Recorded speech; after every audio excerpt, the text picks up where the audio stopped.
I'm going to talk a little bit more about some of the software issues that we face in the relativistic astrophysics community in my talk today.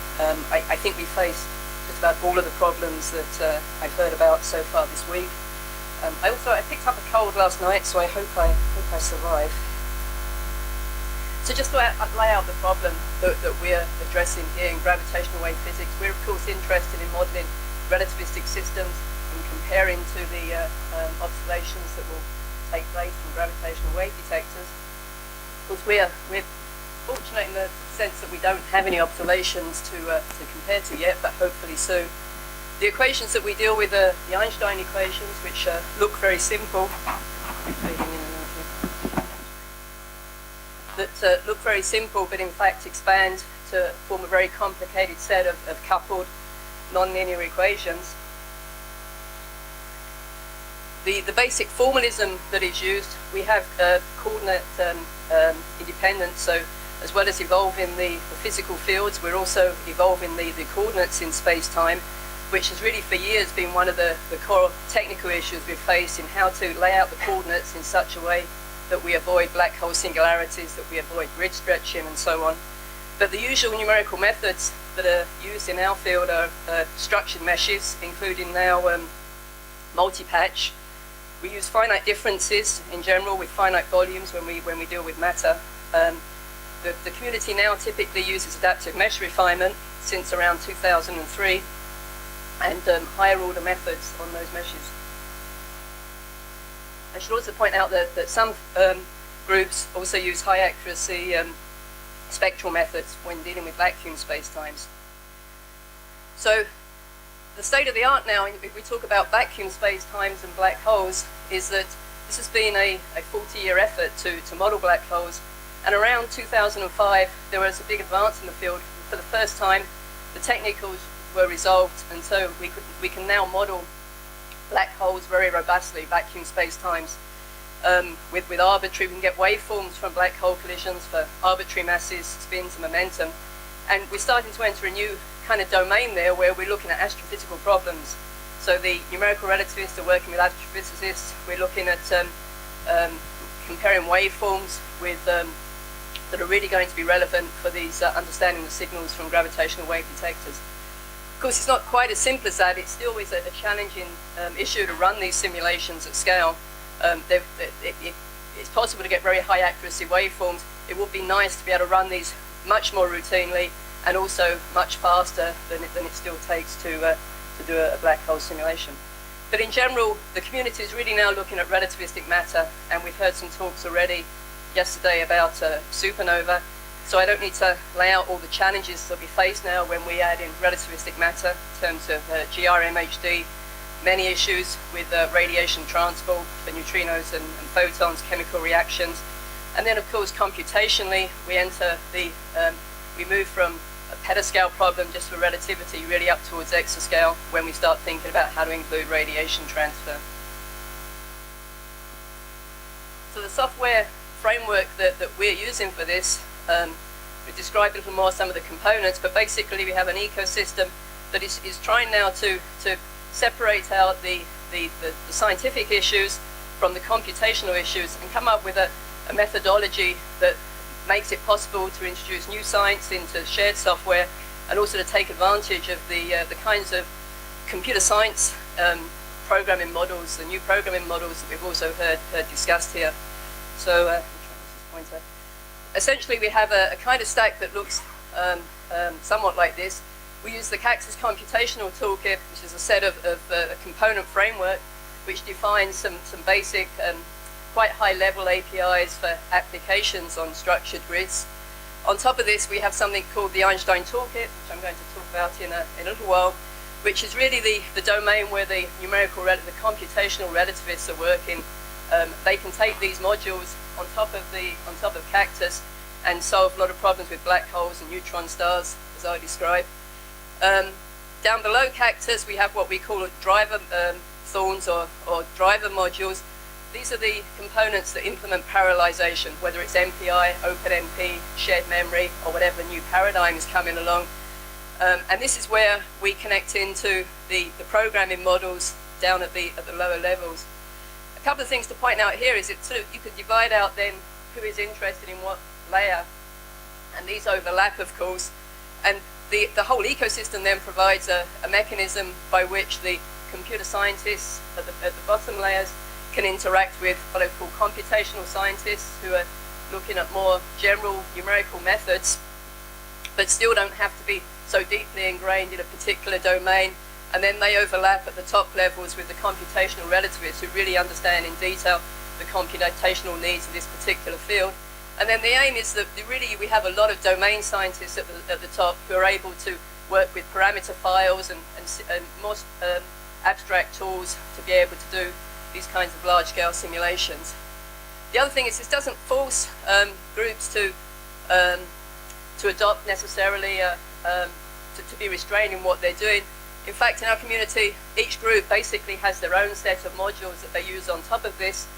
And there's a pathway then that as they develop new science algorithms, publish a couple of papers, these general tools then feed back into the general community here, and then at the bottom, the new programming models feed into the bottom layers.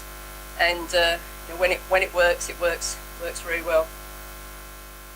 There's a couple of slides about Cactus. This is an open source component framework for HPC. We have high-level abstractions. Actually, they're not. Maybe they need to be higher level, but they try and abstract out the things like message passing, reduction operators, interpolation. And so everything in Cactus is written as a component. We have then, we call them thorns. So you have like a cactus flesh with thorns plugging into it.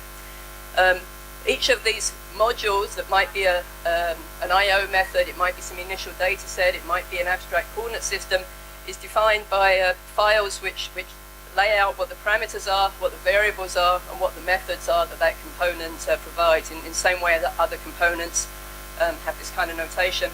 And then we have a pretty thin layer called the Cactus flesh, which binds everything together. And the flesh is basically the set of definitions and APIs that hold everything together. The flesh is written in C, and Cactus thorns can be written in C++, C, Fortran. It will be straightforward to add other languages. We provide a set of general thorns called the Cactus Computational Toolkit, which do a lot of different operations, mainly around n-dimensional structured grids. We also support different application areas. So although our main user community is in numerical relativity, people use Cactus for CFD, for coastal science, petroleum engineering, quantum gravity. Now we have some people using it for some cosmology. Okay, so I mentioned some of the key features of Cactus is that there's a driver thorn that provides the scheduling, load balancing, parallelization. If we're thinking about petascale and exascale, that's the main area of activity in terms of optimizing the message passing and the parallel structure. Application thorns then, they deal only with the local part of the parallel mesh, which gives a lot of flexibility then. That means that you can just do the science on that small part of a mesh, and you don't have to worry about how that is being transferred between processors.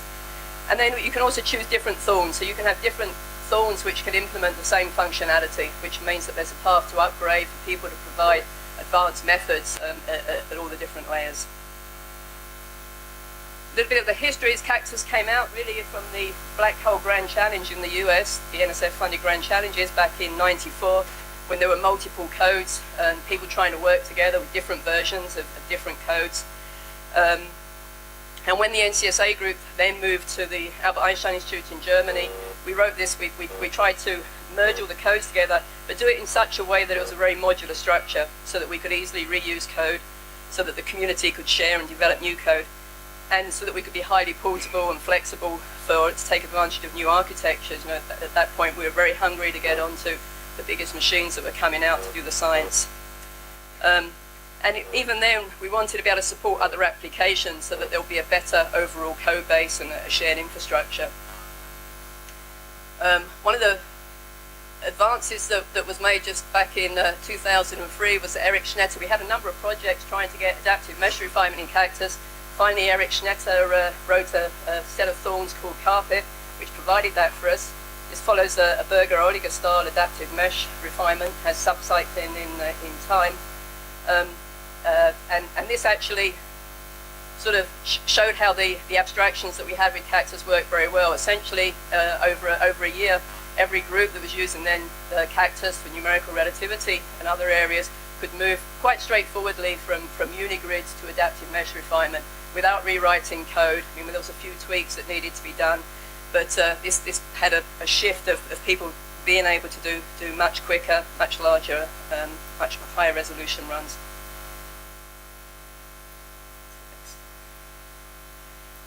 So here's a graph from Eric from a paper that is in the archive from just a couple of months ago. This has some of the most recent scaling results that he has for carpet. At the top, scaling results for AMR. At the bottom are scaling results for unigrid, essentially showing that in a unigrid mode on blue waters, we can scale with carpet all the way out across the machine.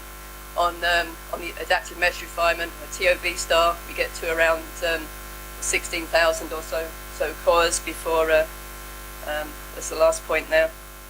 So this is an ongoing effort using the same kinds of strategies that we've heard discussed today to improve the scaling using the standard Berger-Oliger approach.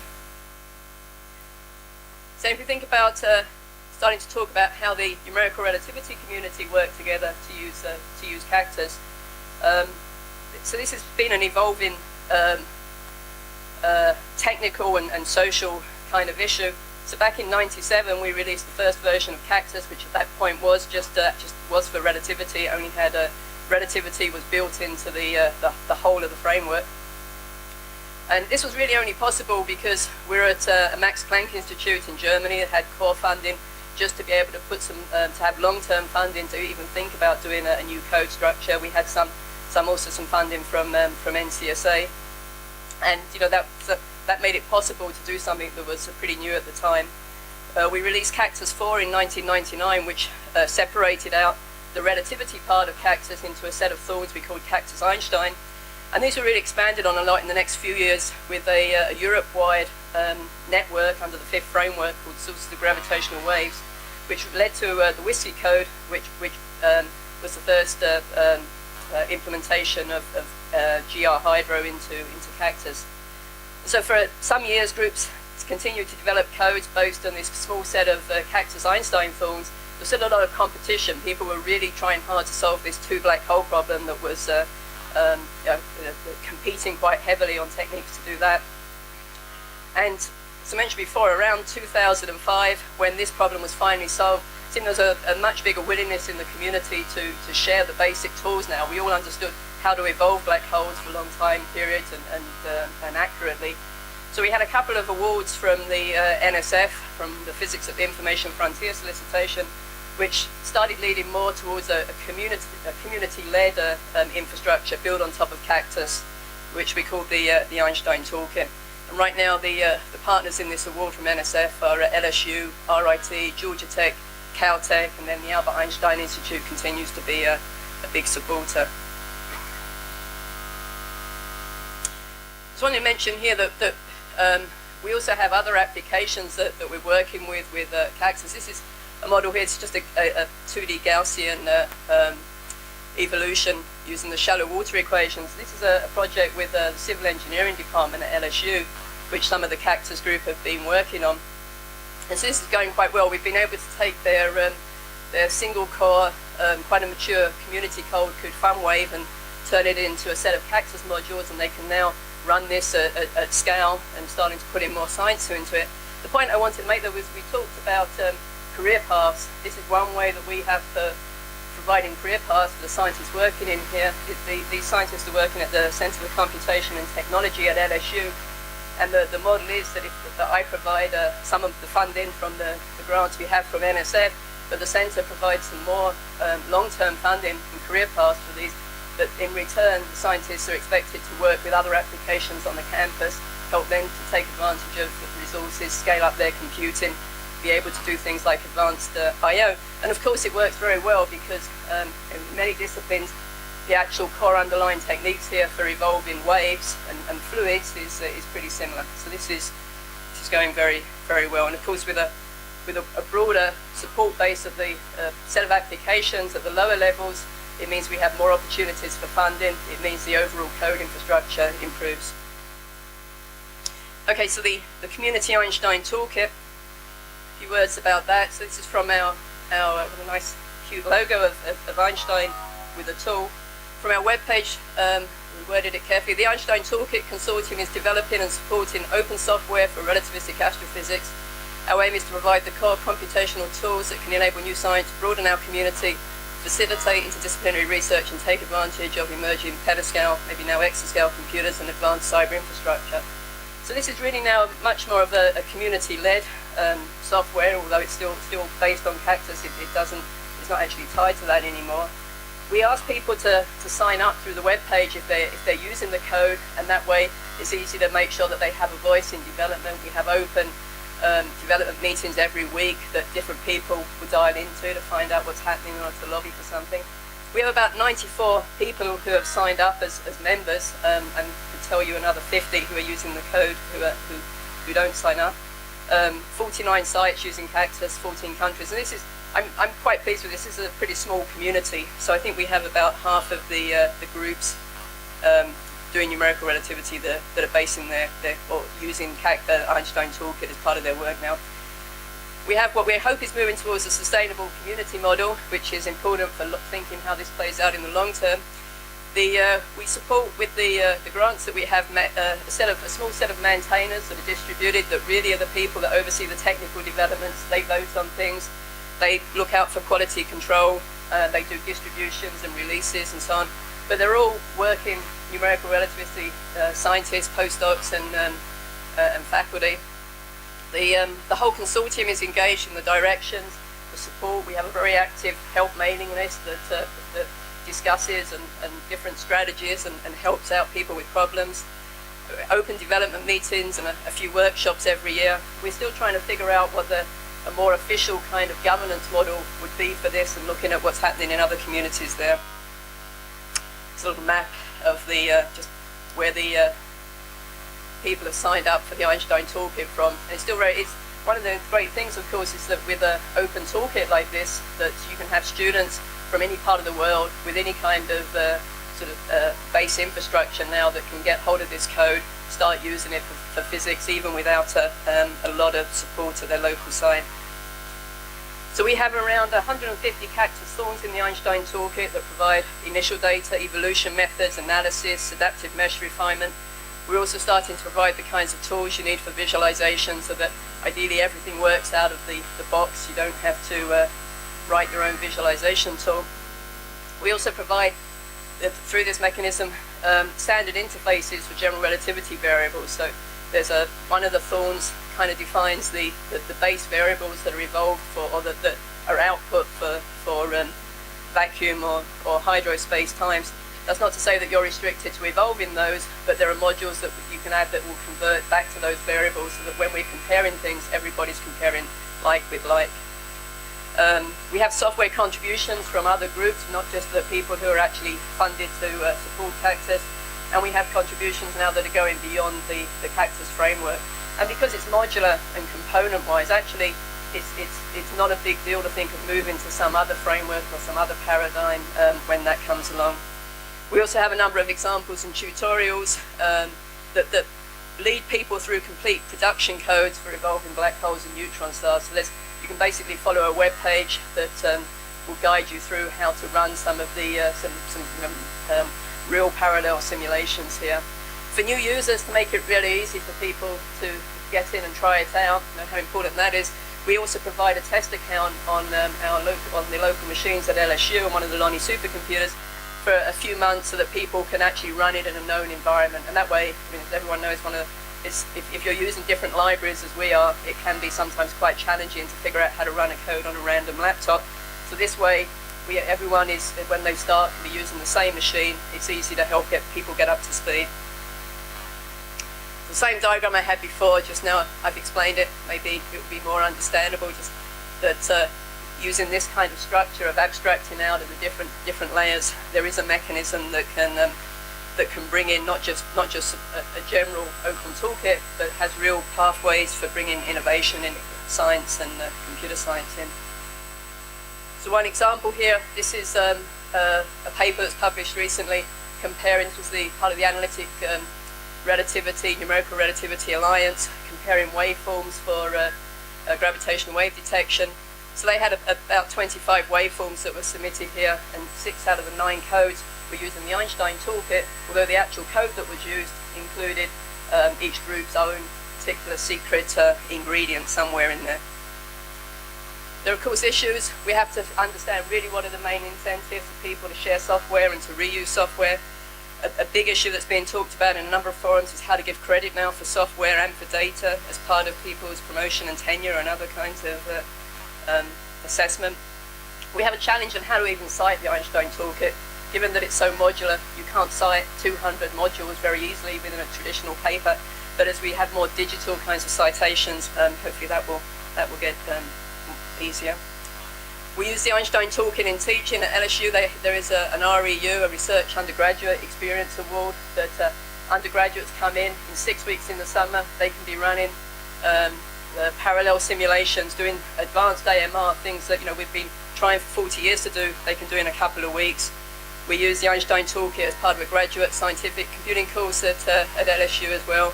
And this is a course that includes students from different departments on the campus that come together and kind of learn the aspects of scientific computing from the computer science side and the physics side, addressing some of the issues we've heard about here. Okay, I'll try and go a little quicker, so a few more slides. These were some slides that Christian Art gave me. He's one of the Einstein Toolkit PIs on the NSF award, just to show that this is not just a toy code, this is for real science. This is some of Christian's group's latest simulations, doing full GR simulations of core collapse. I don't have time to read everything out here, but this is full 3D MHD simulations. Also doing jet-driven supernova. Again, this is a 2003 publication, and some supermassive stars and black holes. Skip over that one. The real point, though, is that all of this can now be done with a code that you can download from the web. This is a 2013 publication describing GRHydro, which is now part of the Einstein Toolkit. So this is a MHD, fully relativistic MHD code. It's part of the Einstein Toolkit. Its base was actually the WSGI code I mentioned a while ago that came out of this EU Astrophysics network a few years ago, but had much development on top of that to add in the magnetohydrodynamics. It's work that's been done as part of this NSF Physics of the Information Frontier Award. It's a full 3D dynamic general relativity, uses the Valencia formulation of GRMHD. The results have all been published along with convergence and exactly what the methodology is. And all the code from this, all the input files from the paper are all part of the Einstein Toolkit, which also provides user support. Okay, final couple of slides on part of our strategy for thinking about Exascale. It's one of the things that we've been doing for quite a while with the Einstein Toolkit, and with Cactus is doing automated code generation. We're driven to that because Einstein's equations have thousands of terms, so it's pretty impossible to manipulate them by hand. If you want to write code, it's typically done using Mathematica. We have, for the last 5 or 6 years, there's been a package that came out of the Albert Einstein Institute called Crank, which sets up a set of scripts that generate source code from Einstein's equations. The idea being that you can input the numerical method that you want to use, whether it's second order, fourth order, eighth order difference in, and then it will output a particular Thorn for Cactus that you just plug into the infrastructure and run with. Of course, this opens the door to a much more futuristic kind of approach of how you might be able to start from the underlying partial differential equations or system description, feed in the numerical method you want, combine this with description of the machine that you're running on, and output highly optimized code that can take advantage of whatever architecture you're running on. It also provides a way, I think we haven't done it yet, but to think about how to fundamentally integrate verification, validation, or data description kind of information into the code that you're writing, so that you can do much more clever things with the output. So now we have a new project called Chimora, which is funded by an NSF Eager Award, which is trying to do this now use this automated code approach to generate code that's actually written for CPU, GPU systems efficiently, in such a way that it can be done more automatically, so that we don't have to change the physics thorns that are already using Cactus. So this is using a strategy that has high-level code transformations, loop traversal strategies, dynamically selecting data instruction caches, and the kinds of techniques we've also heard about here, so that we can mix up or merge together MPI parallelization between nodes, and then GPU, CPUs on each node. Here's a layer diagram of this. So the one point here is that we start with a high-level description of the physics model. We use Crank to generate the code. A library called Cacurnal now, which has these highly optimized programming abstractions, and then running this outputs some code for a particular machine that is optimized already for GPUs. And so as this goes along, hoping of course that there are general libraries that we could use as well. This is showing good results for Unigrid at the moment. We can evolve black holes and show that we have good scaling, and we're working on extending it to adaptive mesh refinement. Another part of the strategy is partnering with others. So we're somewhat connected to a couple of the NSF Software Institute efforts. So these are in the US. NSF has these a software strategy, the National Science Foundation, that's trying to support software through small awards for software elements, to group-sized efforts for software frameworks, into large-scale software institutes that might be $5 million a year, supporting very broad communities of software. And so a couple of these software institutes, one that's led by, these are conceptualizations, small awards at the moment, that are trying to build up community and other support for to actually have an institute. Anshul Dubey is leading one of these on abstractions and methodologies for HPC simulation codes on future architectures. Phil Colella is actually having a meeting the same day week as we're meeting here in California for the astrophysics part of his effort on high-performance computational science and structured meshes and particles. And both of these are looking at whether it would make sense to have an institute that's really focused on looking at these issues, supporting whole communities to advance their software and their software reuse. Okay, so some of our particular challenges to summarize for petascale and beyond. Obviously, we have the same need for new physics as has been discussed here, neutrino transport and photon radiation transport methods particularly. We need massive scalability. We're looking at how to make our metadata more local, so that doesn't, so that we can scale up to a larger extent. Extending Cactus abstractions for new programming models. Looking at automated generating code using accelerators. We haven't really mentioned tools much at this meeting. This seems to be a big gap that no one seems to be, there doesn't seem to be very much funding or emphasis on debuggers, profilers, or application-specific tools that are going to help us actually use these machines. Data, visualization are all big things that I haven't had time to talk about. Something that concerns me is the just growing complexity of applications. So it's much harder now to take our codes and run them than it was a few years ago. We have these new programming models, we have new architectures, and the applications themselves are becoming far more complex. And then we have these social questions of how we're going to, in the future, move towards developing sustainable software in a community like astrophysics, which doesn't have so many industrial connections, and education. Spelled wrong. Okay, so last slide on conclusions. The numerical relativity community now seems to be fairly comfortable with sharing software in this way. It really didn't happen overnight. It took some big advances in the field to sort of understand the basic methodologies. There are some trade-offs. You maybe lose a bit of flexibility, but you gain support and so on this. The Einstein Toolkit approach gives us a mechanism for injecting new science and taking full benefit of new computer science as it comes along. We need to focus on the implications of this for young researchers, making sure they get credit, making sure they have the right incentives to contribute. For funding, I think we need to work on the kinds of lightweight governance models for communities to make sure that we have a voice in funding, that we can speak for the whole communities, can make it clear what is needed and how they're going to use the limited funds that we have for software. And having these kinds of communities build up makes it easier to get different kinds of funding and to look at leveraging, for example, international opportunities, how we might work with our international colleagues. Having such a community helps us target the limited science funding where it's really going to make a difference, leveraging as well, be able to work well with the computer science groups. And then with Cactus, we have this broader application base, which means that we can take advantage of overlap with other disciplines.